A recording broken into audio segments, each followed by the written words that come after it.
தேவனாலும் கர்த்தராகிய இயேசு கிறிஸ்துவினாலும் கிருபையும் சமாதானம் உண்டாவதாக என்று சொல்லி உங்களை வாழ்த்துகிறேன். இந்த ஒரு நல்ல நாளிலே தேவனுடைய உன்னத சத்தியங்களை கேட்க, சத்தியத்தின் பாதையில் நடக்க தேவன் நமக்கு கிருபை கொடுத்துருக்குறாங்க. இந்த இரக்கத்திற்கும் தயவுக்கும் ஆயிரம் ஆயிரம் துதிச்சோஸ்தங்களை சொல்லிக்கொண்டு சகோதரர் அறிவித்த வண்ணமாக ஜெபத்தில் காணப்படும் வேறுபாடுகள் அப்படிங்கிற தலைப்பில் நாம் ஒரு சத்திய பாடத்தை பார்க்க போகிறோம். நமக்கு ஜெபம்னா என்னன்னு தெரியும், அப்படி தானே? ஜெபம்னா என்ன? தேவனோடு பேசுகிறது. தேவன் நம்மோடு பேசுகிறது வசனத்தின் மூலமாக பேசுவாங்க, அப்படி தானே? சத்தியத்தின் மூலமாக பேசுவாங்க. அப்போ ஜெபத்தில் ஒரு சில வேறுபாடுகள் இருக்குது. அப்படிங்கிறத வேறுபாடுகள் இருக்குதா? ஜெபத்தில் வேறுபாடுகள் இருக்குல்ல? இல்லையோ? நிறைய. ஒவ்வொருத்தரும் ஒவ்வொரு விதமான விஷயங்களில் ஜெபம் பண்ணுவாங்க. எல்லோரும் ஒரே மாதிரி இருக்க மாட்டாங்களா? உண்மை தானே? எல்லோரும் ஒரே மாதிரி இருக்க மாட்டாங்க. இப்போ ஜெபத்தில் ஏதாவது ஒரு சில வேறுபாடுகள் இருக்குது. அதை தான் இன்றைக்கி நம்ம பார்க்க போகிறோம். அப்படி ஜெபத்தில் வேறுபாடுகள் வச்சு அவங்க வாழ்க்கை ஜெபம் தன்னுடைய வாழ்க்கையாக மாற்றி வாழ்ந்த ஒரு 3 பேர்த்தை பற்றி நம்ம பார்த்துட்டு நமக்கு அவங்ககிட்டருந்து என்ன பாடம் அப்படின்னு சொல்லி பார்த்து நம்ம முடிக்க போகிறோம். அன்புக்குரிய சகோதர சகோதரர்களே, நம்முடைய ஆண்டவராக இயேசு கிறிஸ்து இந்த பூமியில் வாழும்போது ஃப்ரீ டைம் கிடச்சிட்டுனா உடனே நேரம் எங்கே போயிடுவாங்க? தனிமையில் இருந்து யார்கிட்ட பார்ப்பாங்க? அப்பா கிட்ட பேசிக்கிட்டே இருப்பாங்க. ஜெபம் அப்படிங்கிறது நம்முடைய வாழ்க்கையை பிதாக்கிட்ட அர்ப்பணிச்சிருது. எப்படின்னா நமக்கு என்ன தேவைகளோ அவங்ககிட்ட என்ன பண்ணணும்? ஒரு ஆள்கிட்ட இப்போ நம்ம அப்பாட்ட நம்ம என்ன கேட்போம்? அப்பாக்கிட்ட நமக்கு என்ன கேட்போம்னா ஒரு தேவை இருந்தால் தேவையை கேட்போம், அப்படி தானே? ஆனால் நமக்கு நம்ம தேவையை கேட்க மாட்டோம். ஏன் அப்படின்னா நம்ம இங்கே பேர் சபையில் இருக்கும்போது நிறைய கேட்டிருப்போம், எனக்கு அது வேணும் இது வேணும்னு கேட்டிருப்போம். இங்கே வந்த பிறகு நம்ம என்ன கேட்டுருவோம்? எதுவுமே கேட்டிருக்க மாட்டோம், அப்படி தானே? நமக்குன்னு எதுவும் கேட்டோமா? அது மட்டும்தான் நம்ம கேட்போம். வேறு எதுவுமே நம்ம என்ன பண்ணுறதில்ல, கேட்குறதில்ல. ஏன் அப்படின்னா நம்ம அப்பாவுக்கு நமக்கு என்ன வேணுங்கிறது என்ன எப்படி இருக்கும் தெரியும். இன்றைக்கி என் பையன் இன்றைக்கி இந்த பையனுக்கு இது கொடுத்தா போதும் அப்படிங்கிறது தான் நம்ம அப்பாவுக்கு தெரியும். அதனால் நம்ம எந்த விதத்துலையும் நம்ம இது வேணும் அது வேணும்னு கேட்க மாட்டோம், அடம்பிடிக்க மாட்டோம், அப்படி தானே? அடம்பிடிக்க மாட்டோம். அப்படி அடம்பிடிக்காத பிள்ளைகளை தான் தேவனுக்கு ரொம்ப பிடிக்கும்.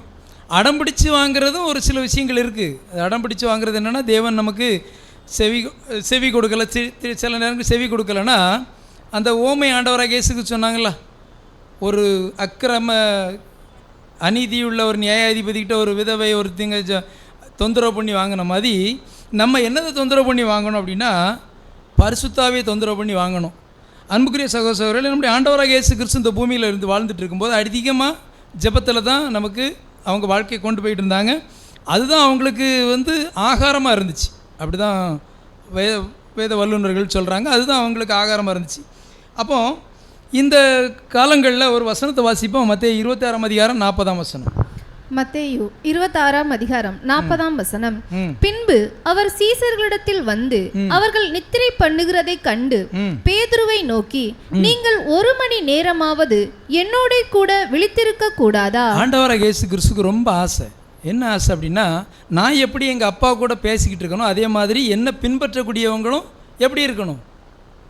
என்னை பின்பற்றக்கூடியவங்களும் எங்கள் அப்பா கிட்ட எப்படி இருக்கணும்? பேசிக்கிட்டு இருக்கணும் அப்படின்னு சொல்லி ஆண்டவராக இயேசு கிறிஸ்து ரொம்ப ஆசை.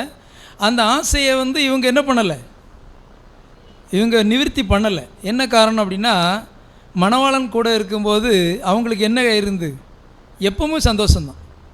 இயேசு கிறிஸ்து கூட சீசர்கள் அந்த ஊழியத்தின் நாட்களில் பண்ணி இயேசு கிறிஸ்து கூட போயிட்டு இருக்கும்போது எங்கேயாவது பாடுகள் பட்டிருப்பாங்களா? இயேசு கிறிஸ்து ஊழிய நாட்களில்.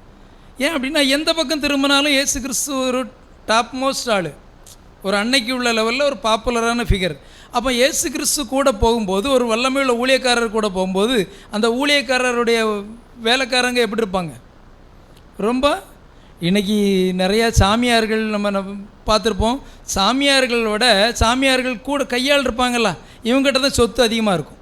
பார்த்துருக்கீங்களா? நம்ம நார்மலாகவே பினாமிகள் பேரில் தான் இருக்கும். ஆனால் ஆண்டவராக இயேசு கிறிஸ்து கூட பின்னால் போன அப்போஸ்தலர்கள் எந்த கவலையும் இல்லை, எங்கே போனாலும் சாப்பாடு கிடைக்கும், நிம்மதியான தூக்கம், சந்தோஷமான விஷயம், அற்புதங்கள் நடக்கக்கூடியதில் சந்தோஷமான விஷயம். இப்படி அவங்க தன்னுடைய வாழ்க்கையை ரொம்ப சந்தோஷமாக வாழ்ந்துட்டு இருந்தாங்க. ஆனால் ஆண்டவராகிய இயேசு கிறிஸ்து இது வந்து கடைசி நேரத்தில் அவங்க நான் உங்களை விட்டுட்டு போகிறேன் அப்படிங்கிற டைமில் ஜெபம் பண்ணக்கூடாதா அப்படின்னு சொல்லி கேட்டாங்க. ஆரம்பத்தில் ஆண்டவராகிய இயேசு கிறிஸ்து என்ன சொல்லி கொடுத்தாங்க அப்படின்னா பரமண்டல ஜெபம் சொல்லி கொடுத்தாங்க. அப்படி தானே? நமக்கு நல்லா தெரியும். ஒரு தடவை பரமண்டலுக்கு ஜெபம் சொல்லிடுவோமா எல்லோரும்? பரமண்டலம் இருக்கிற எங்கள் பிதாவே, உம்முடைய நாமம் பரிசுத்தப்படுவதாக, ராஜ்யம் வருவதாக, உம்முடைய சித்தம் பரமண்டலங்களுக்கு செய்யப்படுவது போல பூலோகத்திலும் செய்யப்படுவதாக, எங்களுக்கு வேண்டிய ஆகாரத்தை எங்களுக்கு தாங்க, எங்கள் கடனாளிகளுக்கு நாங்கள் எங்கள் கடன்களை எங்களுக்கு மன்னிங்க, எங்களை சோதனைக்கு உட்படுத்தாதபடி ரட்சித்து கொள்ளுங்க, ஆமேன் ஆமேன். அப்படி தானே? அந்த ராஜ்யம் வல்லமையும் அது கிடையாதுன்னு சொல்லிடுவோம். சரியா? சரி. ஆண்டவராகிய இயேசு கிறிஸ்துக்கிட்ட இவங்க கேட்கும்போது சீசர்கள் கேட்டாங்க. எங்களுடைய யோவான் ஸ்நானங்கள் அவங்க சீசர்களுக்கெல்லாம் என்ன பண்ணாங்க? ஜெபம் சொல்லி கொடுக்குறாங்க. எல்லாத்துக்கும் எங்களுக்கு நீங்கள் என்ன பண்ணுங்கள்? ஜெபம் சொல்லி தாங்க அப்படின்னு சொல்லும்போது தான் ஆண்டவராகிய இயேசு கிறிஸ்து இந்த ஜெபத்தை பண்ணி கொடுக்குறாங்க, இந்த ஜெபத்தை சொல்லி கொடுக்குறாங்க. இதன் மூலம் அவங்க என்ன பண்ணாங்க அப்படின்னா பரிசுத்தாவி வாங்கின பிறகு இது அவங்க வாழ்க்கையாக மாற்றிட்டாங்க. அன்புக்குரிய சகோதரர்களே, தேவனுடைய பரிசுத்தாவியை வாங்கின பிறகு அப்போஸ்தலர்கள் இயேசு கிறிஸ்து காலத்துக்கு பிறகு இந்த பரமண்டல ஜெபமாக தன்னுடைய வாழ்க்கையை என்ன பண்ணிட்டாங்கன்னா மாற்றிட்டாங்க. அப்படி மாற்றினதுனால அவங்க இன்றைக்கும் அவங்க பேசப்படக்கூடிய ஒரு கருவியாக, ஒரு புஸ்தகமாக அவங்க இருக்கிறாங்க. அதே வாழ்க்கையை தான் நமக்கு கொடுத்துட்டு போயிருக்கிறாங்க நம்முடைய ஆண்டவராகிய இயேசு கிறிஸ்து. நாமும் என்ன பண்ணணும்னா இந்த வாழ்க்கையை வாழணும் அப்படின்னு நம்முடைய ஆண்டவராகிய இயேசு கிறிஸ்து ஆசைப்படுறாங்க. இதுக்கு அப்போஸ்தலர் பவுல் அவங்ககிட்ட போய் கேட்டால் பவுல் என்ன சொல்கிறாங்க அப்படின்னா, நீங்கள் ஜெபம் பண்ணுறதுக்கு என்னால் முடியும் அப்படின்னு சொல்லிட்டுலாம் என்ன பண்ண முடியாது, என்ன பண்ணக்கூடாது, ஜெபம் பண்ணக்கூடாது அப்படின்ட்டு இருக்காங்க. ஒரு வசனத்தை வாசிப்போம். 2 கொரிந்தியர் 3ஆம் அதிகாரம் 5ஆம் வசனம். 2 கொரிந்தியர் 3ஆம் அதிகாரம் 5ஆம் வசனம்.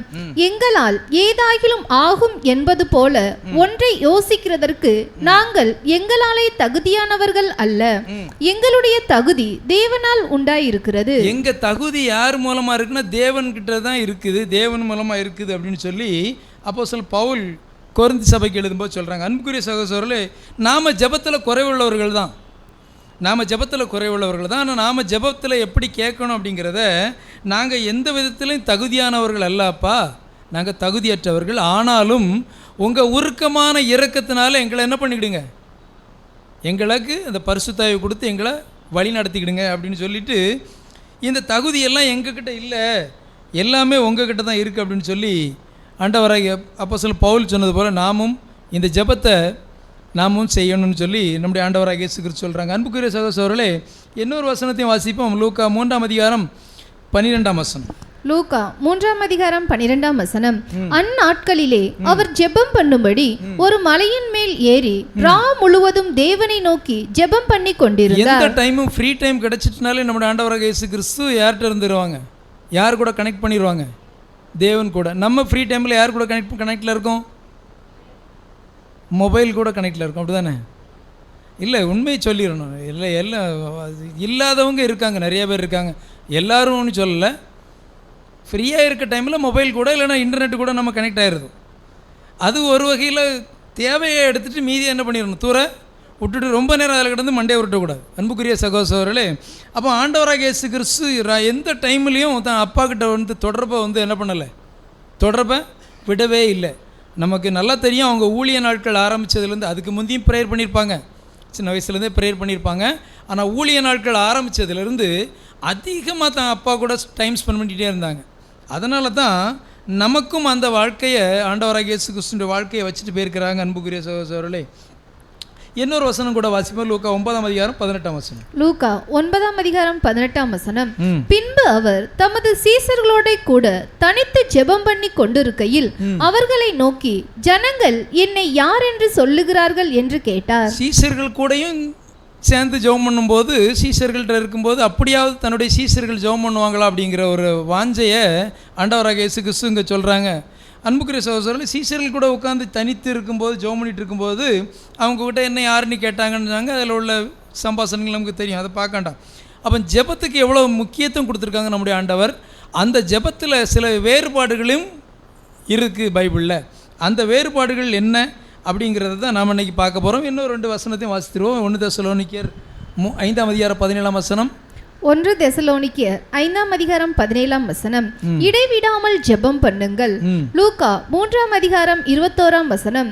ஜனங்கள் எல்லாரும் ஞானஸ்நானம் பெற்றபோது இயேசுவும் ஞானஸ்நானம் பெற்று ஜெபம் பண்ணுகையில் வானம் திறக்கப்பட்டது.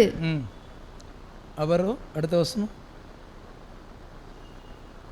16ஆம் வசனத்தில் அவரோ வனாந்தரத்தில் தனித்து போய் ஜெபம் பண்ணி கொண்டிருந்தார் அப்படின்னு சொல்லி இருக்கும். அன்புக்குரிய சகோதரர்களே, அப்போ இது லூக்கா 3ஆம் அதிகாரம் 15-16 வசனத்தை வாசித்தோம். லூக்கா 3ஆம் அதிகாரம் 15ஆம் வசனம் முதல். அப்படி இருந்தும் அவருடைய கீர்த்தி அதிகமாக பரம்பிற்று. திரளான ஜனங்கள் அவருடைய உபதேசத்தை கேட்பதற்கும் அவராலே தங்கள் பிணிகள் நீங்கி சௌக்கியம் அடைவதற்கும் கூடி வந்தார்கள். அவரோ வனாந்தரத்தில் தனித்து போய் ஜெபம் பண்ணி கொண்டிருந்தார்.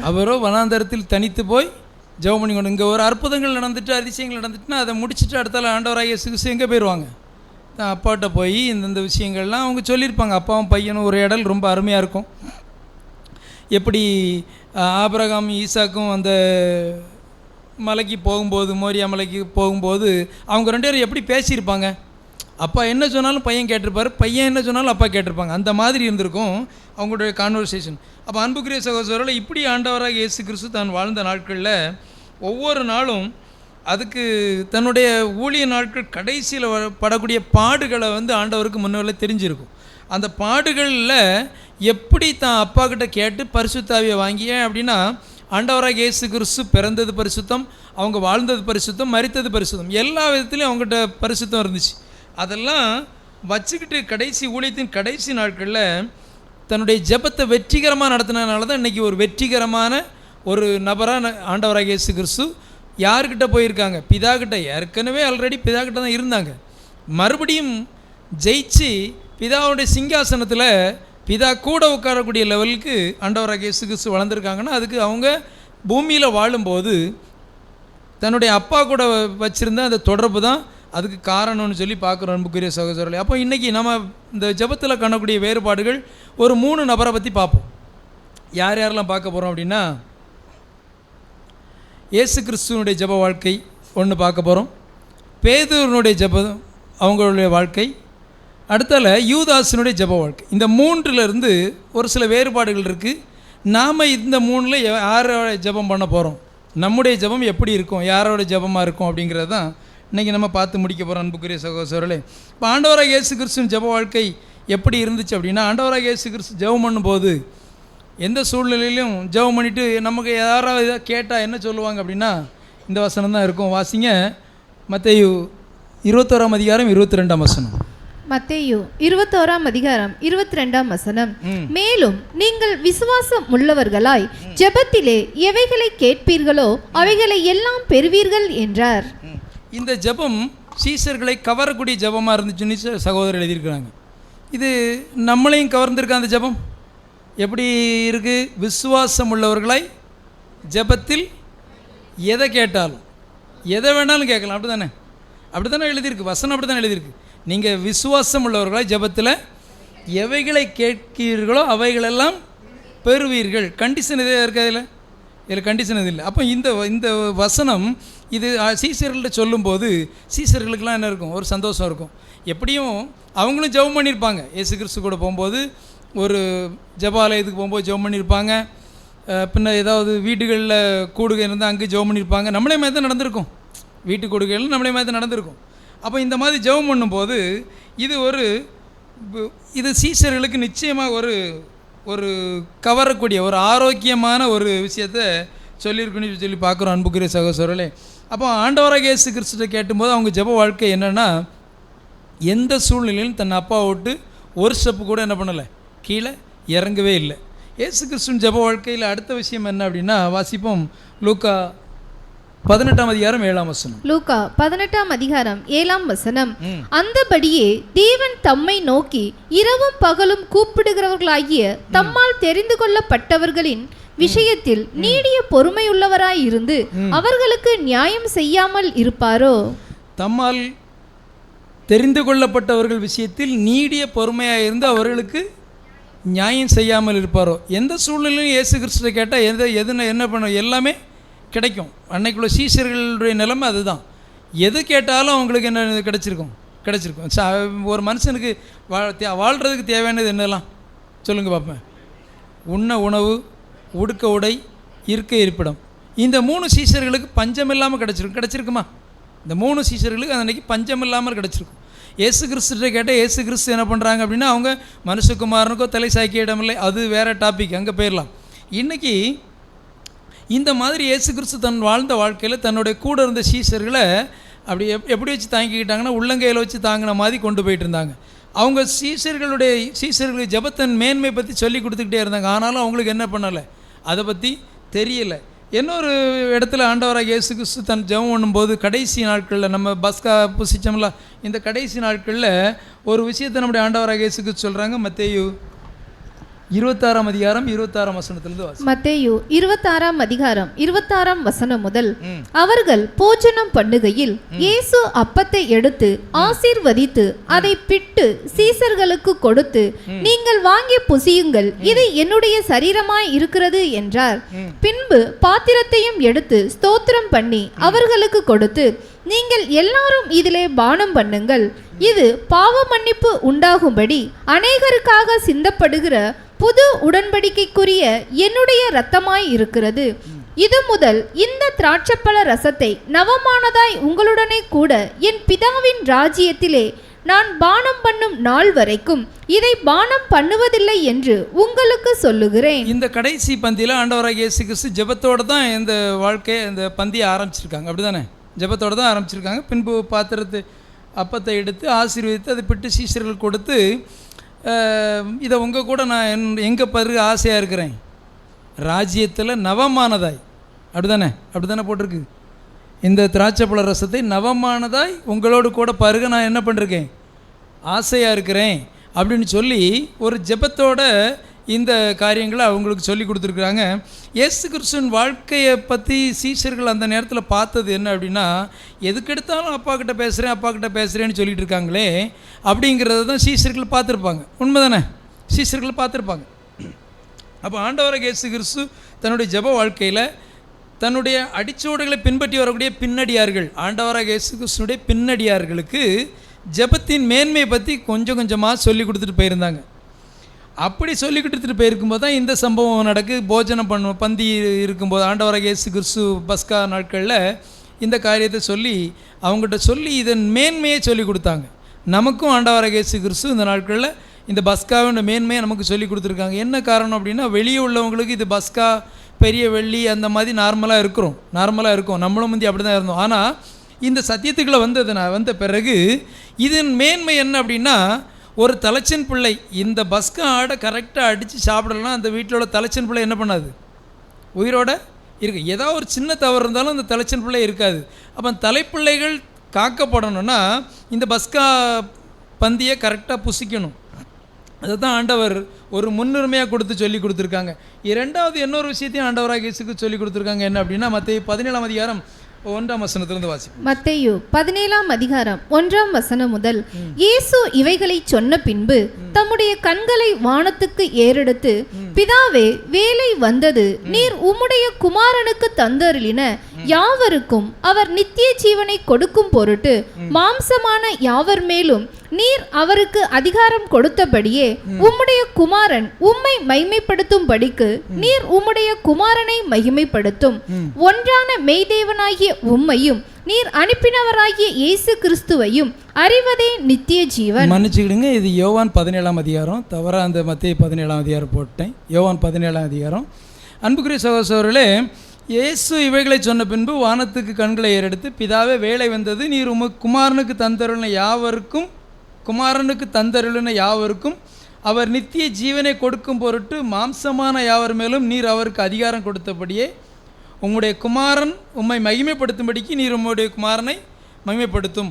இந்த யோவான் 15-16ஆம் அதிகாரத்திலிருந்து ஆரம்பித்தா கவுன்சிலிங் தான் ஆரம்பிக்கும். அப்படி தானே? கவுன்சிலிங் தான் ஆரம்பிக்கும். ஆண்டவராகிய இயேசு கிறிஸ்து போகும்போது தன்னுடைய சீஷர்களை என்ன பண்ணக்கூடாது, நிர்கதியாக விட்டு போயிடக்கூடாதுங்கிறதுக்காக அவங்களுக்கு கவுன்சிலிங் கொடுத்துட்டு இருந்தாங்க. இந்த கவுன்சிலிங் கொடுக்கும்போது இந்த காரியங்களை சீசர்களுக்கு சொல்லி கொடுத்துட்ருக்காங்க. அப்போ இயேசு கிறிஸ்துவோட ஜெப வாழ்க்கை எப்படி இருக்குங்கிறது சீசர்கள் பக்கத்துலேருந்து பார்த்துட்டு இருப்பாங்க. எப்படி அப்படின்னா எந்த டைம்லேயும் தன் அப்பாக்கிட்ட என்ன பண்ணிகிட்டு இருப்பாங்க, பேசிக்கிட்டு இருப்பாங்க. சீசர்கள் ஏதாவது ஒரு சம்பவம் நடக்கும்போது சீசர்களை நீங்கள் படகுல அங்கே 5 அப்பம் 2 மீனை கொண்டு 5000 போசிச்சுட்டு நீங்கள் படகுல அந்த பக்கம் போங்கன்னு சொல்லிட்டு இயேசு கிறிஸ்து எங்கே போனாங்க, அவங்க கூட போகலை, தான் அப்பாக்கிட்ட போய் என்ன பண்ணாங்க, அப்பாக்கிட்ட போய் தனியாக இருக்கு. அப்போ சீசர்களுக்கு தெரிஞ்சிருக்கும் நம்முடைய போதகர் அவங்க அப்பாட்ட பேச போகிறாங்க அப்படின்னு தெரிஞ்சிருக்கும். அன்புக்குரிய சகோதரர்களை, இந்த மாதிரி ஒவ்வொரு வாழ்க்கையின் ஆண்டவருடைய ஊழியத்தின் ஒவ்வொரு நாட்களிலும் ஜெபத்திற்கு ரொம்ப முக்கியத்துவம் கொடுத்து தன்னுடைய வாழ்க்கையை ஜெபமாக மாற்றி வாழ்ந்தாங்கன்னு சொல்லி பார்க்குறோம். அன்புக்குரிய சகோதரர்களே, இன்னும் ஒரு வசனத்தை படிப்போம். லூக்கா 23ஆம் அதிகாரம் 46ஆம் வசனம். ஆண்டவராகிய இயேசு கிறிஸ்துவினுடைய ஊழியத்தின் இறுதி நாட்களிலேயும் ஜெபத்திலே அவங்க முடிக்கிறாங்க. வாசிங்க. லூக்கா 23ஆம் அதிகாரம் 46ஆம் வசனம். இயேசு, பிதாவே, உம்முடைய கைகளில் என் ஆவியை ஒப்புவிக்கிறேன் என்று மகா சத்தமாய் கூப்பிட்டு சொன்னார். இப்படி சொல்லி ஜீவனை விட்டார். கடைசி நிமிஷத்துலேயும் ஒரு ஜெபம் பண்ணி தான் அப்பா கிட்ட தன்னுடைய ஆவியை கொடுத்துட்டு அவங்க தன்னுடைய வாழ்க்கையை முடிக்கிறாங்கன்னு பார்க்குறோம். அன்புக்குரிய, அப்போ இயேசு கிறிஸ்துவின் ஜெப வாழ்க்கையில் நம்ம இப்போ பார்த்தது, சீசர்கள் என்ன பார்த்தாங்க அப்படின்னா எப்பவும் அவங்க அப்பாட்ட மட்டும் பேசிக்கிட்டு இருக்காங்க. நம்மகிட்ட பேசுகிற டைம் போக மீதி டைம் எங்கே பேசுகிறாங்க, அவங்க அப்பாட்ட பேசுகிறாங்க அப்படின்னு சொல்லிட்டு. அப்போ நாம் இயேசு கிறிஸ்துவின் வாழ்க்கை வரலேருந்து என்ன பாடத்தை பார்க்க போகிறோம் அப்படின்னா, இதை வாசித்திருங்க சிஸ்டர். ரெண்டாவது நம்ம பார்த்துக்கலாம் இயேசு கிறிஸ்துவின் ஜெப வாழ்க்கை. இப்படியாக நம்முடைய ஆண்டவருடைய ஜெப வாழ்க்கையானது எவ்வளவு வெற்றிகரமாக இருந்தது என்பதை காணலாம். அவருடைய விண்ணப்பங்கள் தேவனால் அங்கீகரிக்கப்பட்டு அதன் பலனாக அவர் மரண பரியந்தம் விசுவாசம் உள்ளவராக காணப்பட்டதினால் தேவனுடைய வலது பாரிசத்திற்கு உயர்த்தப்பட்டார். இது சபையின் வளர்ச்சிக்கும் வருங்காலத்தில் கிறிஸ்துவின் கீழ் இந்த உலக மனுக்குலம் ஆசீர்வதிக்கப்படுவதற்கும் வழிவகுத்தது. நம்முடைய ஆண்டவராகிய இயேசு கிறிஸ்துவின் ஜெப வாழ்க்கையானது எவ்வளவு வெற்றிகரமாக இருந்தது. வெற்றிகரமாக தான் இருந்துச்சு. வெற்றிகரமாக சிலுவையில் ஜெயிச்சு தன்னுடைய வாழ்க்கையை முடித்தாங்க. அப்படிங்கிறதுக்கு அவருடைய விண்ணப்பங்கள் தேவனால் அங்கீகரிக்கப்பட்டு எந்த சூழ்நிலையிலும் தேவன் அவரை என்ன பண்ணலை, கடைசி நிமிஷத்தில் தான் கைவிட்டாங்க. ஏன் அப்படின்னா கைவிட்டால் தான் உலகத்துக்கு என்னது, ரட்சிப்பு. கைவிடலைன்னா ரட்சிப்பே கிடையாது. ஆண்டவராக இயேசு கிறிஸ்து தன்னுடைய ஆவியை பிதாக்கிட்ட ஒப்படைக்கலைன்னா அவர் ஆவி என்ன பண்ண முடியாது, எடுக்க முடியாது. நமக்கு நல்லா தெரியும். நியாயப்பிரமாணத்தை ஒரு நிறைவேற்றிட்டார்னா அவருடைய ஜீவனை என்ன பண்ண முடியாது யாராலையும். ஏன் அப்படின்னா அது சட்டம், தேவனுடைய நீதினா இப்படி தான் இருக்கும். அதிலிருந்து கொஞ்சம் கூட பிசகாது. எப்படி நம்ம பஸ்கா டைமில் பார்ப்போம், சங்காரதூதன்ட்ட ஒரு அந்த பலியில் கொஞ்சம் லேசாக வச்சுக்கிட்டு சங்காரதூதன்ட்ட ரெக்கமெண்ட் பண்ண போக முடியுமா, வாய்ப்பே கிடையாது. அப்போ தேவனுடைய நீதி கரெக்டாக இருக்கும். அந்த நீதிக்கு முன்னால் இயேசு கிறிஸ்து என்ன பண்ணுறாங்கன்னா தன்னை முழுசுமாக அவங்ககிட்ட ஒப்பு கொடுத்து, இது எதுக்கு வச்சுருக்காங்க அப்படின்னா சபையின் வளர்ச்சிக்கும் வருங்காலத்தில் கிறிஸ்துவின் கீழ் இந்த உலக மனுக்குலம் ஆசீர்வதிக்கப்படுவதற்கும் இயேசு கிறிஸ்துவனுடைய ஜெப வாழ்க்கை என்ன பண்ணுது, வழிவகுத்தது அப்படின்னு சொல்லி பார்க்குறோம். ரைட், முதல்ல இயேசு கிறிஸ்துவனுடைய ஜெப வாழ்க்கையை பார்த்துட்டோம், சரி தானே? அடுத்தால யாரை பார்த்தோம், பேதுருனுடைய ஜெப வாழ்க்கை. இந்த பேதுருனுடைய ஜெப வாழ்க்கை கடைசியில் தான் நம்ம பார்க்க போகிறோம். ஒவ்வொரு சில விஷயங்கள் இருக்குது. பேதுருனுடைய ஜெப வாழ்க்கை எப்படி இருந்துச்சு, இயேசு கிறிஸ்து கூட பேதுரு வாழும்போது எப்படி வாழ்ந்தாங்க? ஆரம்பத்திலே சொன்னது போல தான் சீசர்கள் ரொம்ப ஜாலியாக இருந்தாங்க. அதாவது இயேசு கிறிஸ்து சீசர்களை செலக்ட் பண்ணும்போது என்ன பண்ணாங்க, ஒரு முழு ஜெபம் நடத்தி தான் செலக்ட் பண்ணாங்க. அப்படி தானே? ஜெபத்தில் தானே எடுத்தாங்க ஒவ்வொரு சீசர்களையும். ராத்திரி அன்று அதை வசனத்தை நீங்கள் போய் வாசிப்போம். அன்று முழுவதும் ஜெபம் பண்ணி, முழுவதும் ஜெபம் பண்ண என்னது, ஒரு முழு ஜெபம். நம்ம அதை எடுக்காண்டா, ஒரு உதாரணத்துக்கு சொல்கிறேன். ஒரு முழு ஜெபம் நடத்தி தான் எத்தனை பேர்த்த கொண்டு வந்தாங்க, 12 பேர்த்தையும் பிடிச்சாங்க. அங்கங்கே ஓடிட்டு இருந்த குரூப்பை பிடிச்சி இங்கே வாங்க அப்படின்னு சொல்லி ஒவ்வொருத்தரையாக பிடிச்சாங்க. அப்போ இந்த பேதுரு ஜெப வாழ்க்கை எப்படி இருந்துச்சு அப்படின்னு பார்க்கும்போது வசனத்தை வாசிப்போம். லூக்கா 22ஆம் அதிகாரம் 31-32 வசனம். லூக்கா 22ஆம் அதிகாரம் 31ஆம் வசனம் முதல். பின்னும் கர்த்தர், சீமோனே சீமோனே, இதோ கோதுமையை சுலகினால் புடைக்கிறது போல சாத்தான் உங்களை புடைக்கிறதற்கு உத்தரவு கேட்டுக்கொண்டான். நானோ உன் விசுவாசம் ஒளிந்து போகாதபடிக்கு உனக்காக வேண்டிக் கொண்டேன். நீ குணப்பட்ட பின்பு உன் சகோதரரை ஸ்திரப்படுத்து என்றார். சீமோன் பேதுருவுடைய கேரக்டர் நமக்கு நல்லா தெரியும். எந்த விஷயம்னாலும் இயேசு கிறிஸ்து கேட்குறதுக்கு முந்தி என்ன பண்ணிடுவாங்க, ஒரு சில விஷயங்களை சொல்லிடுவாங்க. அப்போ சொல்லும்போது சாத்தான் யார் மேலே கண்ணி வச்சுருக்காங்கன்னா பேதுரு மேலே கண்ணி வச்சாச்சு. கண்ணி வச்சுட்டு ஏன் அப்படின்னா இயேசு கிறிஸ்துக்கு தெரிஞ்சதுனால தான் இயேசு கிறிஸ்து சீமோன் பேதுருக்கிட்ட சொல்கிறாங்க, பேதுரு நீங்கள் வந்து ஜாக்கிரதையாக இருந்துக்கிடுங்க, நல்லா ஜெபம் பண்ணுங்க, உங்களை டெஸ்ட் பண்ணுறதுக்கு யார் என்கிட்ட ஆலோசனை கேட்டிருக்காங்க, சாத்தான் கேட்டிருக்காங்க, அதனால் நீங்கள் வந்து கரெக்டாக இருந்துக்கிடுங்க அப்படின்னு சொல்லி நம்முடைய ஆண்டவராகிய இயேசு கிறிஸ்து சொன்னாங்க. சொன்ன உடனே பேதுரு என்ன சொன்னாங்க, அப்படிலாம் இல்லை ஆண்டவரை, நான் எந்த சூழ்நிலையும் உங்களை விட்டு போக முடியும் அப்படின்னா அவங்களுடைய இரட்சகரை பற்றி பேதுருக்கு தெரியும். கூடவே இருந்த ஆள் எருசலேமில் போய் கள்ளத்துக்கு எரிய வந்தாலும் இயேசு கிறிஸ்து என்ன பண்ணிடுறாங்க, மறைஞ்சு போயிட்டாங்க. அற்புதங்கள் அடையாளங்கள் செஞ்சுக்கிட்டு இருக்கிறாங்க. இயேசு கிறிஸ்துக்கிட்ட யாராலையும் என்ன பண்ண முடியாது, முடியாத அளவுக்கு அவ்வளோ வல்லமையாக இருந்தாங்க. அப்போ நம்ம போதகரை பற்றி தெரியும். போதகர் இருக்கிறத வரை நமக்கு என்ன கவலையே இல்லை அப்படிங்கிற ஒரு லெவலில் அவங்க இருந்துக்கிட்டு, போதகரே நான் யார் என்ன பண்ணாலும் நான் என்ன பண்ண மாட்டேன், உங்களை விட்டு போக மாட்டேன் அப்படின்னு சொல்லி சொன்னாங்க. இன்னொரு வசனத்தையும் வாசித்திருப்போம். லூக்கா 22ஆம் அதிகாரம் 33ஆம் வசனம். லூக்கா 22ஆம் அதிகாரம் 33ஆம் வசனம். அதற்கு அவன், ஆண்டவரே, காவலிலும் சாவிலும் உம்மை பின்பற்றி வர ஆயத்தமாய் இருக்கிறேன் என்றான். ஆண்டவரே, யார் எப்படி போனாலும் அப்படிதான் சொல்லியிருப்போம்.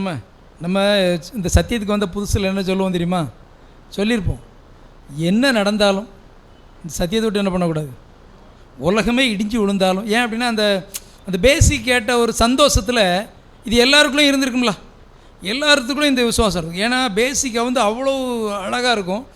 இந்த சத்தியங்களை கேட்க கேட்க கேட்க கேட்க அப்படியே உள்ளுக்குள்ளே ஒரு இனம் புரியாத ஒரு விஷயம் வரும். இதுதான் பேதுருக்கிட்ட இருந்துச்சு. போதகரே, நீங்கள் என்ன சொன்னாலும் நான் என்ன பண்ண மாட்டேன், என் வாழ்விலும் எப்படி காவலிலும் சாவிலும் உம்மை பின்பற்றி வர, என்னை காவலில் போட்டாலும் என்னை கொன்னாலும் நான் என்ன பண்ண போகிறேன், உங்களை விட்டு போக மாட்டேன் அப்படிங்கிற ஒரு வைராக்கியமான விஷயம். இது ஆண்டவராக இயேசு கிறிஸ்து கேட்கும்போது இயேசு கிறிஸ்துக்கு எப்படி இருக்கும், சரி ஏதோ அறியாத பிள்ளை தெரியாமல் பேசுது அப்படின்னு சொல்லி நினச்சிருப்பாங்க. ஏதாவது ஏன் அப்படின்னா இது வந்து ஒரு முரட்டு விசுவாசம். பெயர் சபையில் நம்ம இருக்கும்போது ஒரு முரட்டு விசுவாசம் வச்சுருப்போம். இயேசு கிறிஸ்துவை யாராவது குறை சொல்லிட்டு என்ன நடக்கும், கோபம் வந்துடும், அடியும் விழுந்துடும். அன்புக்குரிய சகோதரர்களே, சில காரியங்கள் அது எப்போனே தெரியாது. ஏன்னா நம்ம அந்த பாஷையில் சொல்வது எப்படின்னா, எங்கள் ஏசப்பாவை குறை சொல்லிட்டான் அப்படின்னு தான் வரும். அப்படி தானே வரும், எங்கள் ஏசப்பாவை குறை சொல்லிட்டாங்க அப்படின்னு தான் வரும். அந்த மாதிரி ஒரு முரட்டு வைராக்கியம் பேதுருக்கிட்ட, என்ன நடந்தாலும் நான் போக மாட்டேன். ஆனால் ஆண்டவராக இயேசு கிறிஸ்து என்ன சொல்லியிருக்காங்கன்னா, உங்கள் ஜெப வாழ்க்கையை நீங்கள் ஜாக்கிரதையாக பார்த்துக்கிடுங்க, ஒவ்வொரு நேரத்துலையும் ஜெப வாழ்க்கையை ஜாக்கிரதையாக பார்த்துக்கிடுங்கன்னு சொல்லி சீசர்களுக்கு சொல்லிக்கிட்டே இருந்தாங்க. சீசர்கள் என்ன பண்ணலை, நம்ம இப்போ எப்படி கேட்காம இருக்கோமோ இதே மாதிரி நம்ம கேட்குறோமா, நம்ம கேட்காம தான் இருக்கும். அப்படி தானே, நம்ம கேட்டுட்டோம்னா என்ன நடந்திருக்கும், 1,44,000 முடிஞ்சிருக்கும். நம்ம கரெக்டாக கேட்டுட்டோம்னா நம்ம என்னன்னா பேதுரு மாதிரி, நம்ம அப்படி தானே, நம்ம பேதுரு வகுப்பார் மாதிரி முரட்டு வயிறாக்கி முரட்டு முட்டு கொடுத்துட்ருக்கோம். நான் என்ன சூழ்நிலையிலும் இதை விட்டு போக மாட்டேன், அப்படி செய்ய மாட்டேன், இப்படி செய்ய மாட்டேன்னு நம்ம இருக்கோம். ஆனால் நம்ம கரெக்டாக இயேசு கிறிஸ்துவோடைய பேச்சை கேட்டு அந்த ஜெபத்தில் அவங்க வாழ்ந்த வாழ்க்கையை நம்ம வாழ்ந்ததுனா இன்றைக்கி 1,44,000 என்ன பண்ணியிருக்கோம், நிறைவேறி இருக்கோம். அங்கேயும் சண்டை இருக்காது, இங்கே சண்டை இருக்காது, எங்கேயும் சண்டை இருக்காது. இதுக்கு முந்தி நடந்த உபத்திரவத்தில் எல்லாமே என்ன பண்ணியிருக்கோம், முடிச்சிருக்கோம் அன்புக்குரிய சகோதரர். ஆனாலும் தேவன் ஏதோ ஒரு சித்தத்தில் தான் இந்த சபைக்கு இவ்வளோ நாளும் ஒன்றும் இல்லாத, அப்படி அப்போஸ்தலர் பவுல் ஆரம்பிச்சாங்களா, தகுதியே இல்லாத நம்மக்கிட்ட கொண்டு இந்த சத்தியத்தை கொண்டு கொடுத்துருக்காங்க. அதை நாம் என்ன பண்ணணுங்கிறதான் இன்றைக்கி நம்ம பாடத்தில் ஒவ்வொரு நாளும் பார்த்துட்ருக்கோம். ஒவ்வொரு நாளும் காலையில் மன்னா, இரவின் கீதங்கள், இப்போ ப்ளஸ் மெசேஜ், ஹெவன்லி காட் மினிஸ்ட்ரியை தட்டினா மெசேஜ் வந்து விழுந்துக்கிட்டே இருக்குது. ஃபுட் ஃப்ரம் காடில் தட்டினா அதில் ஒரு குத்து விழுது, லிட்டில் ஃப்ளாகை தட்டினா இங்கே ஒரு குத்தாக விழுது, எங்கெங்கே இருந்தெல்லாம் வருது. எவ்வளோ சத்தியங்கள் இவ்வளோ வந்தாலும் அதை கேட்டுட்டு நம்ம என்ன பண்ணியிருக்கோம் அப்படின்னா, அப்போஸ்தலர் பேதுரு மாதிரி தான் நம்ம இருந்திருக்கோம் அன்புக்குரிய சகோதரர்களே. இரண்டாவது என்ன அப்படின்னா, இன்னொரு வசனத்தை வாசிப்போம். லூக்கா 22ஆம் அதிகாரம் 34ஆம் வசனத்தை வாசி. லூக்கா 22:34 அவர் அவனை நோக்கி, பேதுருவே, இன்றைக்கு சேவல் கூவுகிறதற்கு முன்னே நீ என்னை அறிந்திருக்கிறதை 3 தரம் மறுதலிப்பாய் என்று உனக்கு சொல்லுகிறேன் என்றார். இந்த பேதுரு இப்படிலாம் சொல்லிக்கிட்டு இருக்கும்போது ஆண்டவராக இயேசு கிறிஸ்து என்ன சொல்கிறாங்க அப்படின்னா, நீ என்ன பண்ணுவாப்பா, என்னை மறுதலிச்சிருவீங்க அப்படின்னு சொல்லி நம்முடைய ஆண்டவராக இயேசு சொல்கிறாங்க. சொன்ன வார்த்தை எப்படி இருந்திருக்கும்? இப்போ நம்மக்கிட்ட வந்து உதாரணத்துக்கு எடுத்துக்கிடுவோமே, அரசு பிரதர் என்கிட்ட வச்சு நீங்கள் இந்த சத்தியத்தில் கொஞ்ச நாளில் இருக்க முடியாது, நீங்கள் எங்கேயா போயிருவே அப்படின்னு சொல்லும்போது, அப்படி சொன்னாங்க, உதாரணத்துக்கு சொல்கிறாங்கன்னு வைங்களா, என் மனசு எப்படி இருக்கும்? தெரிஞ்ச அண்ணனே இப்படி சொல்லிட்டாங்களே அப்படின்னு மனசு கஷ்டமாக இருக்குங்களா? இதே மாதிரி தான் இயேசு கிறிஸ்துவை சாவிலும் பின்பற்றுவேன், காவலிலும் பின்பற்றுவேன்னு சொல்லிகிட்டு இருக்கும்போது இயேசு கிறிஸ்து சொல்கிறாங்க, இன்றைக்கி ராத்திரி என்ன பண்ண போகிறா, என்ன மறுதளிக்க போகிறாப்பா, நீ எதுக்கு இப்படி சத்தம் போடுதான்னு சொல்லியிருக்காங்கன்னு வைங்களாம். பேதுருடைய மனசு எப்படி இருந்திருக்கும்? இதுக்காகவாவது நான் என்ன பண்ணக்கூடாது, என் போதகர்கிட்ட நான் நல்ல பேர் வாங்கணும், இதுக்காக நான் என்ன பண்ணக்கூடாது, மறுதளிக்கக்கூடாது அப்படிங்கிற ஒரு வைராக்கியம் இருந்திருக்குங்களா? அந்த வைராக்கியத்தோடு தான் அடுத்த ஒரு காரியத்தை செஞ்சார். என்ன காரியம் அப்படின்னா வாசிப்போம். யோவான் 18:34. யோவான் 18:34. அப்பொழுது சீமோன் பேதுரு தன்னிடத்தில் இருந்த பட்டயத்தை உருவி பிரதான ஆசாரியனுடைய வேலைக்காரனை வலது காதர வெட்டினான். அந்த வேலைக்காரனுக்கு மல்குஸ் என்று பெயர். இந்த சம்பவம் நடக்க இயேசு கிறிஸ்து சொல்லியாச்சு. அப்போ பேதுருக்கு ஒரு வைராக்கியம் வந்துட்டு. அந்த இதுக்கு முந்தி உள்ள சம்பவத்தை வாசிக்கும்போது நீங்கள் பார்க்கும்போது எல்லோரும் பட்டயத்தை எடுத்து வச்சுக்கிடுங்க அப்படின்னு சொல்லுவாங்க. அதில் 2 பட்டயத்தை வச்சுக்கிடுங்க அப்படின்னு சொல்லுவாங்க. ஏதோ ஒரு சீசர்கள் ஒரு பட்டயத்தை வச்சுருக்குறாங்க, பேதுருக்கிட்ட பட்டயம் இருந்திருக்கு. பார்த்துட்டு எங்கள் போதகரையா நீங்கள் கையை வைக்க அப்படின்னு சொல்லிட்டு ஒரே வெட்டு. அது குறி கழுத்துக்கு வந்த குறி தான் என்ன பண்ணிட்டு அவர் லேசாக சரிஞ்சிருக்காரு, காது துண்டாயிட்டு. அப்போ இந்த இவ்வளோ வைராக்கியமாக இருந்தாலும் அடுத்த நிமிஷம் இயேசு கிறிஸ்து அரெஸ்ட் பண்ணிட்டு போன பிறகு மறுபடியும் என்ன பண்ணிட்டாங்கன்னா தைரியமாக பின்னால் எப்படியாவது போதகர்கிட்ட போயிடணும்னு சொல்லி பின்னால் போகும்போது அங்கே போய் ஒரு பொம்பளைக்கிட்ட போய் என்ன பண்ணிட்டாருன்னா பயந்து எனக்கு யாருன்னே தெரியாது அப்படின்ட்டு. நம்முடைய இந்த சம்பவத்தை நம்ம பார்க்கும்போது நீங்கள் வாசித்து பாருங்கள். இதை அடிக்கடி பேதுரு உயிரோடு இருக்கிறது வரைக்கும் அந்த சேவக்கோழி கூவிச்சுன்னா அவருக்கு என்ன வரும்? இந்த நினைப்பு வந்துடும்ல. வாசிப்போம். லூக்கா 22:61 முதல். அப்பொழுது கர்த்தர் திரும்பி பேதுருவை நோக்கி பார்த்தார். சேவல் கூவுறதற்கு முன்னே நீ என்னை 3 தரம் மறுதலிப்பாய் என்று கர்த்தர் தன்னிடத்தில் சொன்ன வசனத்தை உடனே பேதுரு நினைவு கூர்ந்து வெளியே போய் மனம் கசந்து அழுதான். இந்த சம்பவத்தை எங்கே பார்க்கலாம் அப்படின்னா அந்த பேஷன் ஆஃப் கிரைஸ்டில் ஒரு இந்த பேதுரு சம்பவம் வரும். இதை நீங்கள் அந்த போய் பார்த்தேன்னா தெரியும். கரெக்டாக இந்த சேவல் கூவின உடனே இயேசு கிறிஸ்துவின் கண்களும் அந்த இயேசு கிறிஸ்துவ நடித்தவரும் பேதுருவும் அவங்க 2 பேர் கண்களும் பார்க்கும். அது எப்படி இருக்கும் தெரியுமா? விட்டுட்டியே பேதுரு அப்படின்னு சொல்லியிருக்கும். அன்புக்குரிய சகோதரர்களே, நாமும் பேதுரு மாதிரி நிறைய முட்டு கொடுத்துட்ருக்கோம். இன்றைக்கி நிறைய ஆண்டவராகிய இயேசு கிறிஸ்து பிதாவாகிய தேவனுக்கு மேலே வைராக்கியமாக இருக்கிறோம், இயேசு கிறிஸ்து மேலே வைராக்கியமாக இருக்கிறோம். ஆனாலும் இவங்க பேதுரு பண்ணின மாதிரி தேவனையும் கிறிஸ்துவையும் நாம் என்ன பண்ணிடக்கூடாது, மறுதளிச்சிடக்கூடாது. அன்புக்குரிய அதுக்கு தான் இந்த ஜெபத்தில் வேறுபாடுகள் இருக்குது. ஜெபம் நம்ம வாழ்க்கையாக நம்ம நார்மலாக ஜெபம் நம்ம பண்ணுறது மாதிரி இல்லை. ஜெபம் நமக்கு எப்படி ஆயிற்று? வாழ்க்கை ஆயிற்று, அப்படி தானே? ஜெபம் தான் வாழ்க்கை. பரமண்டல ஜெபத்தை நம்முடைய ஆண்டவராகிய இயேசு கிறிஸ்து சொன்னதை நம்முடைய மூத்த சகோதரர்கள் எடுத்திருக்கிறாங்க. எப்படி எடுத்திருக்காங்கன்னா அந்த ஒவ்வொரு காரியமும் நம்ம வாழ்க்கையின் அங்கமாக மாறிட்டு. அப்போ நம்ம ஜெபம் நம்ம வாழ்க்கையாக மாறும்போது அன்புக்குரிய சகோதரர்கள் அந்த வாழ்க்கையை நாம் என்ன பண்ணிடணும், ஜெபமாக வாழ்ந்துடணும். இயேசு கிறிஸ்து அப்படி தான் வாழ்ந்து மறித்தாங்க. அவங்களோட அப்போஸ்தலர்கள் வாழணும்னு ஆசைப்பட்டாங்க இயேசு கிறிஸ்து. அதில் அப்போஸ்தலர் பேதுரு நான் வாழ்ந்துருவேன்னு சொல்லி ஒரு முரட்டு வைராக்கியத்தில் ஒரு குருட்டு தைரியத்தில் வந்தாங்க. ஆனாலும் அதை சரியாக இயேசு கிறிஸ்துவை ஃபாலோ பண்ணாமல் பரிசுத்தாவி வாங்கிறதுக்கு முந்தி நான் சொல்லிகிட்டு இருக்கேன். பரிசுத்தாவி வாங்கின பிறகு அவங்கள குறை சொல்ல முடியாது. பரிசுத்தாவி வாங்கிறதுக்கு முந்தி தன்னுடைய போதகருக்கு முன்னால் நான் வைராக்கியமானவனை காமிக்கணுங்கிறதுக்காக தான் அந்த வாழை எடுத்து வெட்டினாங்க. வெட்டிட்டு அதுக்கு பிறகு பிடிச்சிட்டு போன பிறகு அவங்கள மறுதளித்தாங்க. அன்புக்குரிய சகோதரர்களே, அப்போ நாம் இந்த மாதிரி பேதுருடைய வாழ்க்கையில் வாழ்ந்த வாழ்க்கையை நாம் என்ன பண்ணிடக்கூடாதுன்னா வாழ்ந்துடக்கூடாது. மாறாக அவங்க பெந்தேகோஸ்து நாளுக்கு பிறகு வாழ்ந்த வாழ்க்கையை நாம் என்ன பண்ணிக்கிடணும், எடுத்துக்கிடணும் அப்படின்னு சொல்லி பார்க்க. இன்னொரு வசனத்தை வாசிப்போம். மத்தேயு 26ஆம் அதிகாரம் 40லிருந்து வாசிப்போம். மத்தேயு 26ஆம் அதிகாரம் 40ஆம் வசனம் முதல். பின்பு அவர் சீசர்களிடத்தில் வந்து அவர்கள் நித்திரை பண்ணுகிறதை கண்டு பேதுருவை நோக்கி, நீங்கள் 1 மணி நேரமாவது என்னோட கூட விழித்திருக்க கூடாதா? நீங்கள் சோதனைக்குட்படாதபடிக்கு விழித்திருந்து ஜெபம் பண்ணுங்கள். ஆவி உற்சாகம் உள்ளதுதான், மாம்சமோ பலவீனம் உள்ளது என்றார். 3 பேர்த்த வெளியே வச்சுட்டு கொஞ்சம் தள்ளி போயிருந்து ஜெபம் பண்ணிட்டு வரும்போது 3 பேர் என்ன பண்ணிட்டாங்க? தூங்கிட்டாங்க. அப்போ இந்த மாதிரி ஏன் அப்படின்னா அவங்களுக்கு வேறு எந்த கவலையும் இல்லை. சொத்து சேர்க்கணும்னு கவலை இருந்துச்சா, இல்லை பிள்ளைகளை கட்டி கொடுக்கணும் அந்த கவலை இருந்தால் எந்த கவலையும் கிடையாது அவங்களுக்கு. கடன் பிரச்சனை எந்த கவலையும் இல்லாமல் தன்னுடைய போதகர் எங்கே போனாலும் நல்ல சாப்பாடு, நல்ல மரியாதை, நல்ல உபசரிப்பு. இதுக்கு மேலே ஒருத்தருக்கு என்ன வேணும்? உணவு இருக்குது, உடுக்கோட இருக்குது. இந்த சந்தோஷத்தில் போதகர் சொல்லிட்டு போனாலும் ஆண்டவராகிய இயேசு கிறிஸ்து போயிட்டு வர்றதுக்குள்ளே இவங்க என்ன பண்ணிட்டாங்கன்னா தூங்கிட்டாங்க. அப்படி தூங்கும்போதும் இயேசு கிறிஸ்து என்ன பண்ண அவங்கள என்ன பண்ணலை? கடிஞ்சு கொள்ளலை. அதுதான் கிறிஸ்துவனுடைய ஒரு விஷயம். அவங்க கடிஞ்சுக்கிடலாம் அந்த நேரத்தில். மாறாக அடுத்த என்ன சொன்னாங்க அப்படின்னா, அடுத்த வசனத்தை வாசிப்போம். மத்தேயு 26ஆம் அதிகாரம் 45. மத்தேயு 26ஆம் அதிகாரம் 45ஆம் வசனம். பின்பு அவர் தம்முடைய சீசர்களிடத்தில் வந்து, இனி நித்திரை பண்ணி இளைப்பாருங்கள். இதோ மனுஷகுமாரன் பாவிகளுடைய கையில் ஒப்பு கொடுக்கப்படுகிற வேலை வந்தது. டைம் வந்த உடனே இனிமே நீங்கள் என்ன பண்ணுங்க? இளைப்பாருங்க. இனிமே நான் வேலை வந்துட்டு அப்படின்னு சொல்லிட்டு முடிச்சிட்டாங்க.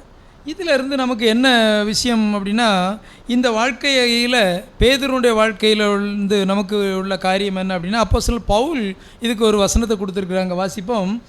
எபேசியர் 6ஆம் அதிகாரம் 10-11 வசனத்தை வாசி. எபேசியர் 6ஆம் அதிகாரம் 10ஆம் வசனம் முதல். கடைசியாக என் சகோதரரே, கர்த்தரிலும் அவருடைய சத்துவத்தின் வல்லமையிலும் பலப்படுங்கள். நீங்கள் பிசாசின் தந்திரங்களோடு எதிர்த்து நிற்க திராணியுள்ளவர்கள் ஆகும்படி தேவனுடைய சர்வாயுத வர்க்கத்தையும் தரித்து கொள்ளுங்கள். பேதுரு தன்னுடைய வாழ்க்கையில் தேவனுடைய சர்வாயுத வர்க்கத்தை பரிசுத்தாவிக்கு முந்தி என்ன பண்ணலை?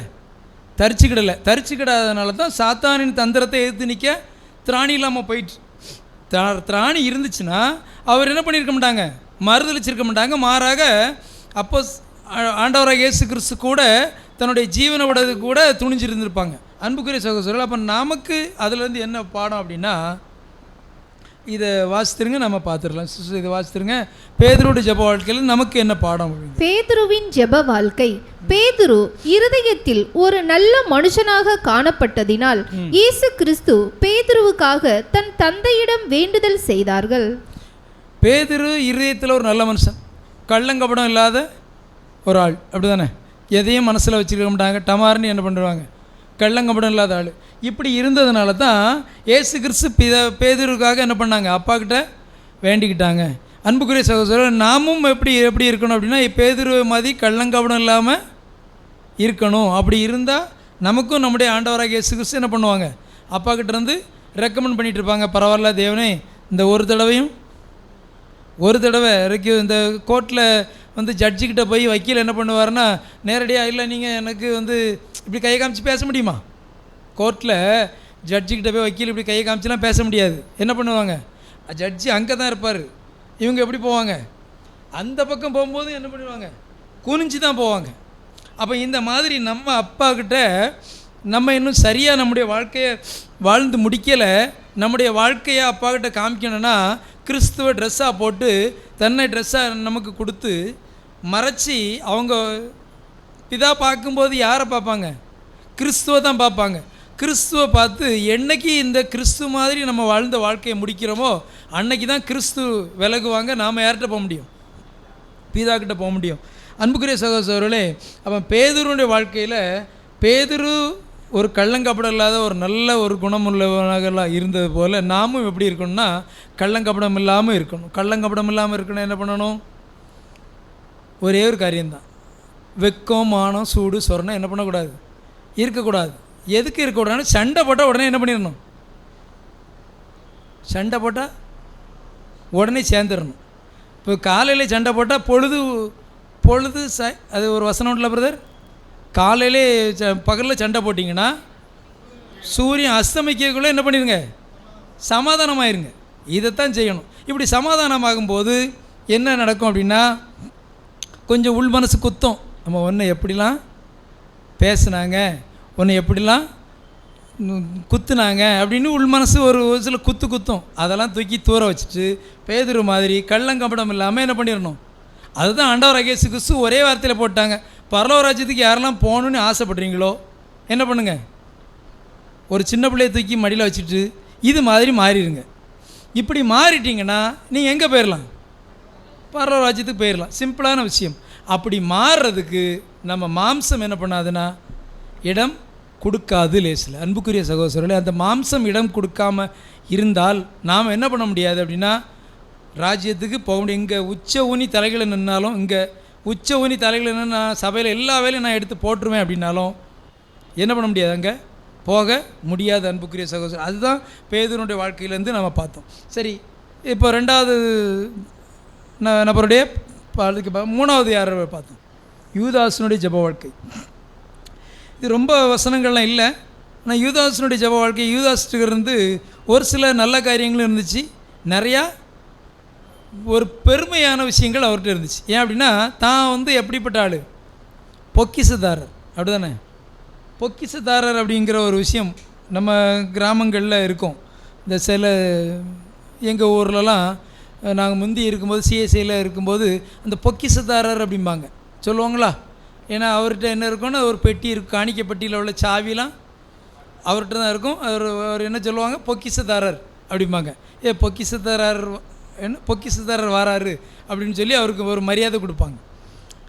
இந்த மாதிரி யூதாஸ் தன்னுடைய வாழ்க்கையில் வாழும்போது எப்படி வாழ்ந்தாங்க அப்படின்னா, ஒரு இயேசு கிறிஸ்து எதுக்கு எடுத்தாலும் என்ன பண்ணுவாங்க, பேதுரு யூதாஸ்கிட்ட சொல்லி இந்த ஆட்களுக்கு ரூபா கொடுத்துருங்க. ஏன்னா இயேசு கிறிஸ்து வாழ்ந்த வாழ்க்கையில் அவங்களுக்கு ரூபா சகோதரிகள் என்ன பண்ணியிருக்காங்க, காணிக்கை கொடுத்து ரூபா கொடுத்து உதவி இருக்கிறாங்க.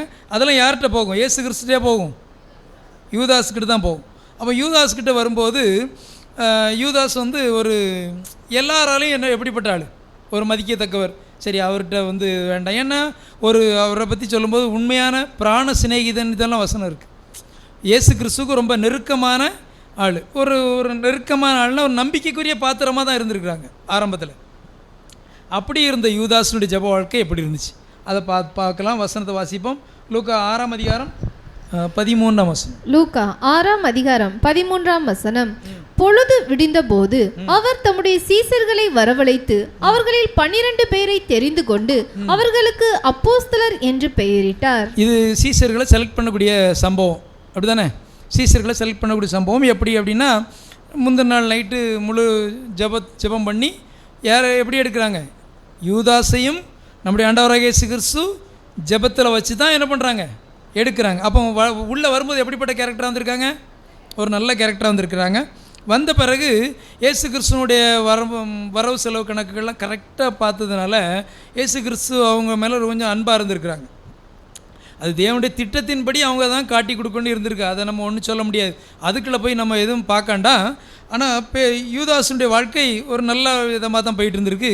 மற்ற சீசர்கள் மாதிரி இல்லாமல் இவர் ஒரு தற்பெருமை அடிச்சுட்டு இருந்ததாக சகோதரர் எழுதியிருக்கிறாங்க.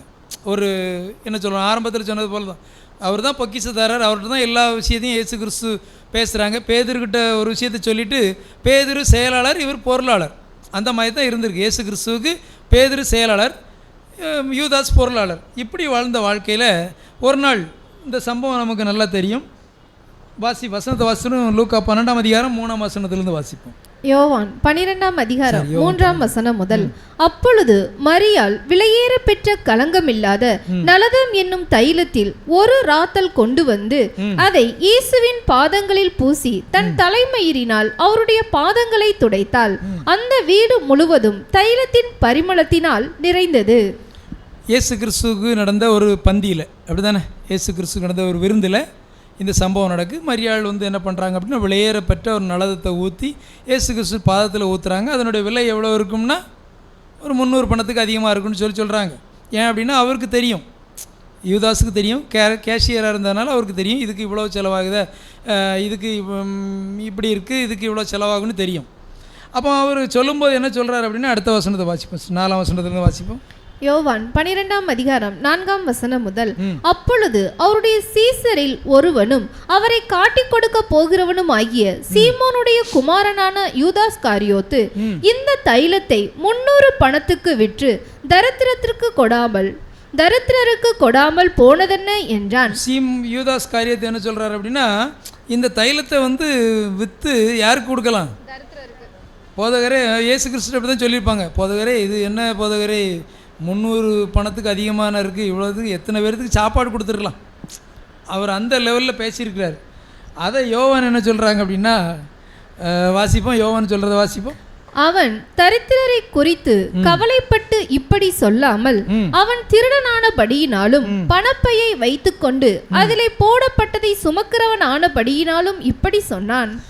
அவன் திருடனானபடினாலும் பணப்பையை வைத்துக்கொண்டு அதில் போடப்பட்டதை சுமக்கிறவனானபடினாலும் இப்படி சொன்னான். அந்த பணத்தை வந்து சிலர் என்ன பண்ணுவாங்க அப்படின்னா சேர்த்து வச்சுருப்பாங்க. ரொம்ப அப்படி தானே, பணத்தை சேர்த்து வச்சுருப்பாங்க. சில ஆட்கள் இருப்பாங்க, அந்த கஞ்ச பேர் வழி அப்படின்னு சொல்லுவாங்க. அவங்க எப்படின்னா பணத்தை என்ன பண்ண மாட்டாங்க, வெளியே எடுக்க மாட்டாங்க. அந்த பணத்தை உள்ளே வச்சுட்டு, என் தம்பி ஒரு பையன் இப்போ இறந்து போனான். அவனுக்கு ரூபா நிறையா வரும். ரூபா நிறைய ஒரு நேரத்தில் வந்துச்சு. அவர் என்ன பண்ணுவானோம்னா, அவங்க வீட்டில் உள்ளவங்க சொன்னாங்க, ரூபாயை அப்படி கட்டிலுக்கு மேலே வச்சு அதுக்கு மேலே மெத்த போட்டு அந்த ரூபாய்க்கு மேலே படுத்து உறங்குவாங்களாம். இது என்ன கான்செப்ட்னே தெரியலை. காரணம் என்ன அப்படின்னா, அந்த பணத்தை வச்சுருக்கிறவங்க அதை வந்து என்ன பண்ண மாட்டாங்க, லேஸில் வெளியே கொடுக்க மாட்டாங்க. அதுதான் யோவான் சொல்கிறாங்க. எப்படின்னா, அவன் திருடனானபடினாலும் பணப்பையை வைத்துக்கொண்டு அதில் போடப்பட்டதை சுமக்கிறவனான அப்படின்னா, சகோதரர் அழகாக எழுதியிருக்காங்க. பணப்பையை வச்சு அந்த வாசம் பணத்துடைய வாசம் இருக்கிறதுனால அவர் இப்படி சொல்லியிருக்காருன்னு சொல்லியிருக்காரு. அன்புக்குரிய சகோதரர்களே, யூதாஸ் ஜெப வாழ்க்கை, இயேசு கிறிஸ்து வந்து யூதாஸ் எடுக்கும்போது எப்படி எடுத்தாங்கன்னா, ஜெபம் பண்ணி தான் எடுத்திருக்கிறாங்க. மற்ற சீஷர்கள் இருந்த மாதிரி யூதாஸ் தன்னுடைய வாழ்க்கை வாழலை. என்ன காரணம் அப்படின்னா, அவர்கிட்ட பொறுப்புகள் கொடுத்ததுனால அவர் அப்படி இருந்தாருன்னு சொல்லி பார்க்குறோம். அன்புக்குரிய சகோதரர், இரண்டாவது இன்னொரு வசனத்தை வாசி, மத்தேயு 26ஆம் அதிகாரம் 14 மத்தேயு 26ஆம் அதிகாரம் 14ஆம் வசனம் முதல். அப்பொழுது 12 ஒருவனாகிய யூதாஸ் காரியோத்து என்பவன் பிரதான ஆசாரிடத்திற்கு போய், நான் அவரை உங்களுக்கு காட்டிக் கொடுக்கிறேன், நீங்கள் எனக்கு என்ன கொடுக்கிறீர்கள் என்றான். அவர்கள் அவனுக்கு 30 வெள்ளிக்காசை கொடுக்க உடன்பட்டார்கள். அது முதல் அவன் அவரை காட்டி கொடுப்பதற்கு சமயம் பார்த்து கொண்டிருந்தான். இப்படி பணப்பையை வச்சுட்டு இருந்ததுனால அதனுடைய வாசம், அதனுடைய காரியங்கள் பிடிச்சதுனால என்ன நடந்து போச்சு அப்படின்னா, போதகரை வந்து என்ன பண்ணிடலாம், காட்டி கொடுத்துடலாம். அது வந்து கான்செப்ட் வேறு. அவர் வந்து எப்படின்னா, எப்படி நம்ம போதகர் தப்பிச்சிருவார், நமக்கு இந்த 300 எவ்வளோ 30 வெள்ளிக்காசு அப்படிப்பட்டது ஒரு லாபமாக வந்துடும் அப்படின்னு நினச்சி தான் அவர் போயிட்டார். அன்புக்குரிய சகோதரர்களே, அப்போ இந்த மாதிரி அந்த பணத்தின் மேலே ஆசையாக இருந்ததுனால அவர் தன்னுடைய ஜெப வாழ்க்கையை என்ன பண்ணிட்டார், விட்டுட்டார். இயேசு கிறிஸ்து ஜெப வாழ்க்கையை பார்த்தோம். இயேசு கிறிஸ்து ஜெப வாழ்க்கை எப்படிப்பட்டதாக இருந்துச்சு, அது எப்பவும் அப்பா கிட்ட டச்சில் இருந்தாங்க. தன்னுடைய வாழ்க்கையை ஜெபமாக மாற்றிட்டாங்க. அப்போஸ்தலர் பேதுரு அதே மாதிரி தான். ஒரு மாதிரி உருண்டு பிறண்டு ஓடினாலும், ஒரு முரட்டு வைராக்கியத்தில் இருந்தாலும், ஓரளவுக்கு அந்த பிரச்சனையில் மாட்டினாலும் தப்பிச்சு என்ன பண்ணிட்டாங்க, மன்னிப்பு கேட்டு. இயேசு கிறிஸ்துவுக்கு தெரிஞ்சிருக்கு இந்த மனுஷன் நல்ல மனுஷன்தான், ஆனாலும் என்ன பண்ணிட்டான், ஏதோ ஒரு விஷயத்தில் தவறிட்டார் அப்படின்னு சொல்லி பேதுருவுக்காக என்ன பண்ணியிருக்காங்க, அப்பாட்ட ஜெபம் பண்ணி பேதுரு விடுதலை பண்ணிட்டாங்க. இவரும் என்ன பண்ணியிருக்கலாம் அப்படின்னா, மன்னிப்பு கேட்டிருந்தாருன்னா இவருக்கும் என்ன பண்ணியிருக்கலாம், தேவன் என்ன பண்ணியிருக்கலாம், மன்னிப்பு கொடுத்துருக்கலாம். அது தேவனுக்கும் அவங்களுக்கும் உள்ள விஷயம். அன்புக்குரிய சகோதரர்களே, அப்போ அந்த பணம் ஆசையினால் தன்னுடைய ஜெப வாழ்க்கையை என்ன பண்ணிட்டாங்க, யூதாஸ் விட்டு கொடுத்துட்டாங்க. இதுக்கு அப்போஸ்தலர் பவுல்கிட்ட போய் கேட்டால், ஐயா பண ஆசை இருக்கலாமா அப்படின்னு கேட்டால் என்ன சொல்கிறாங்க தெரியுமா? வாசிப்போம், இருக்கக்கூடாது அப்படின்னு இருக்காங்க. வாசிப்போம். 1 தீமோத்தேயு 6ஆம் அதிகாரம் 10ஆம் வசனம். பண ஆசை எல்லா தீமைக்கும் வேறாய் இருக்கிறது. சிலர் அதை இச்சித்து விசுவாசத்தை விட்டு வழுவி அநேக வேதனைகளினாலே தங்களை உருவ குத்தி கொண்டு இருக்கிறார்கள். பண ஆசை எல்லா தீமைக்கும் வேறாய் இருக்கிறது. பணம் அங்கே இருக்குது இங்கே இருக்குன்னு சொல்லி ஓடுனா பிரச்சனையில் மாட்டி முழிக்க தான் செய்யணும். அன்புக்குரிய சகோதரர்களே, அதுதான் அப்போஸ்தலர் பவுல் சொல்லுங்க, பண ஆசை இருந்துச்சுன்னா அது எல்லா தீமைக்கும். அப்படி இருந்ததுனால தான் இயேசு கிறிஸ்து கடைசி பந்தியில் இருக்கும்போது சொன்ன ஸ்டேட்மெண்ட் இது. வாசிப்போம் மத்தேயு 26ஆம் அதிகாரம் 21ஆம் வசனம். மத்தேயு 26ஆம் அதிகாரம் 21ஆம் வசனம். அவர்கள் போஜனம் பண்ணுகையில் அவர், உங்களில் ஒருவன் என்னை காட்டிக் கொடுப்பான் என்று மெய்யாகவே உங்களுக்கு சொல்லுகிறேன் என்றார். அடுத்த வசனம். மத்தேயு 26ஆம் அதிகாரம் 25ஆம் வசனம்.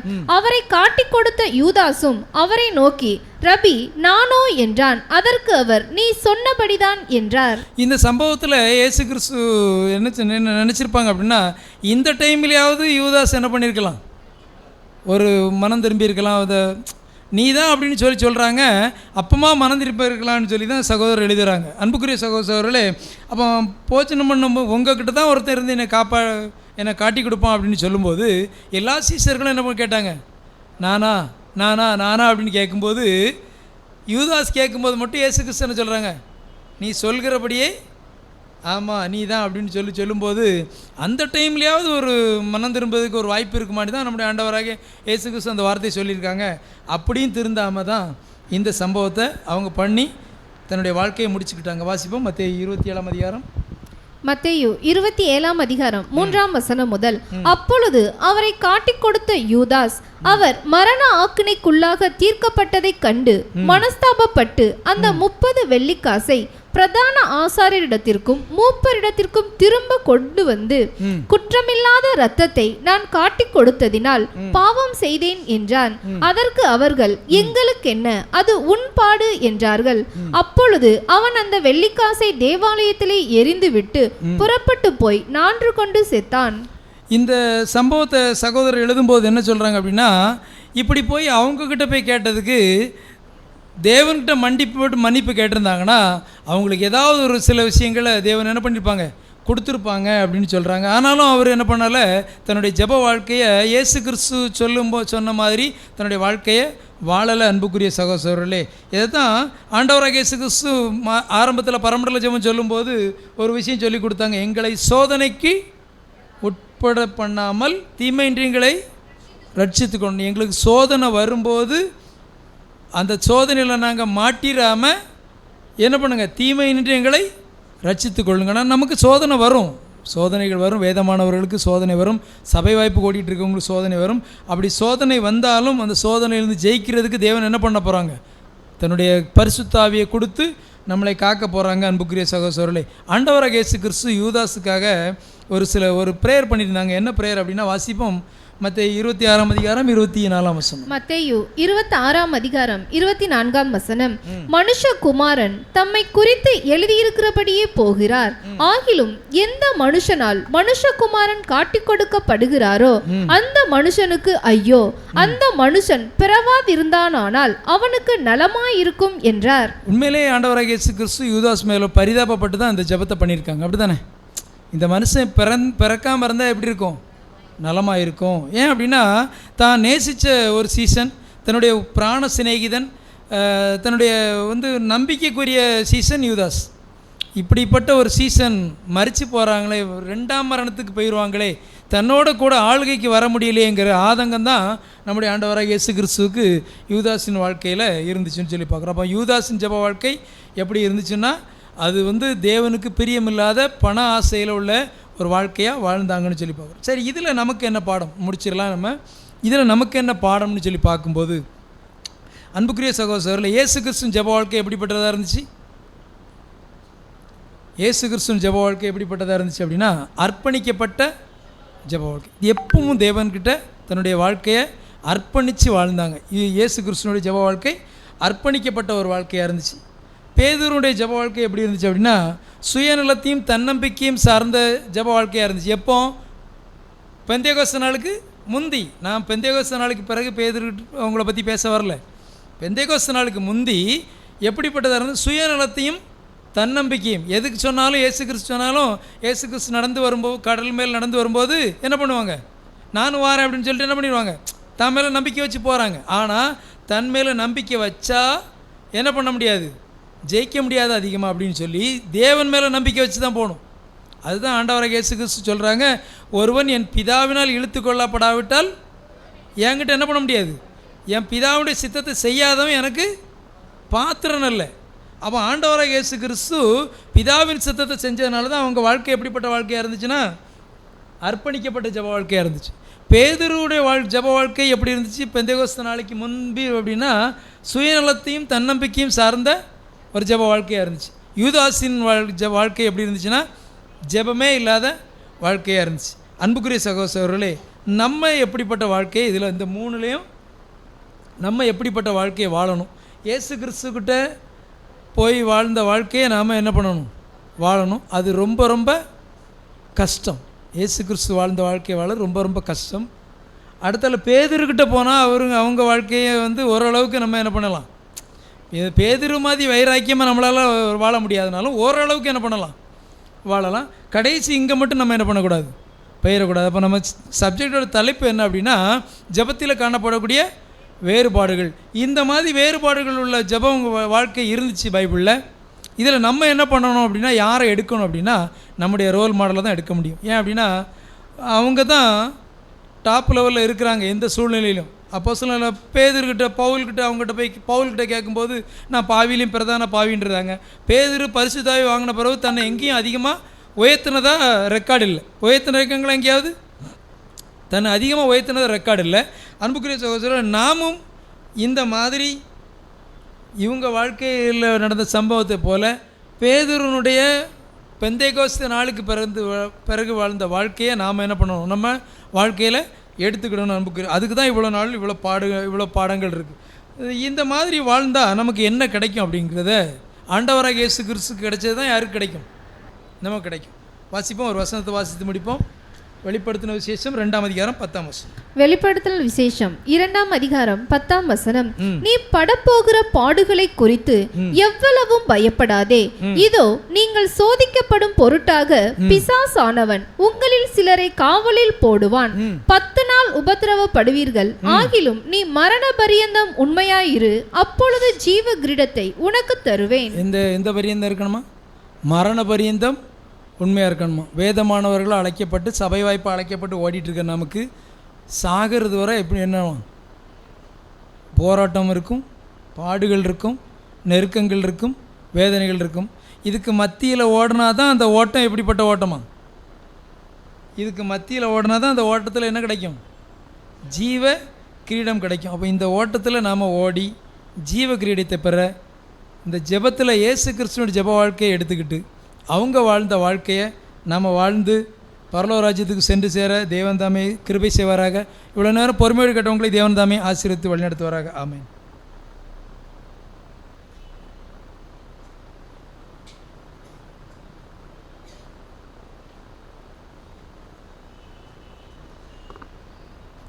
அன்புக்குரிய சகோதரர்களே, ஜெபத்தில் காணப்படும் வேறுபாடுகள் என்ற தலைப்பில் நம்முடைய அன்பு சகோதரர் ஜெபத்தை குறித்து நம்முடைய ஆண்டவராக இயேசு கிறிஸ்து ஜெபம் எங்கெல்லாம் ஏறெடுக்கப்பட்டிருக்குது, நம்முடைய ஆண்டவராக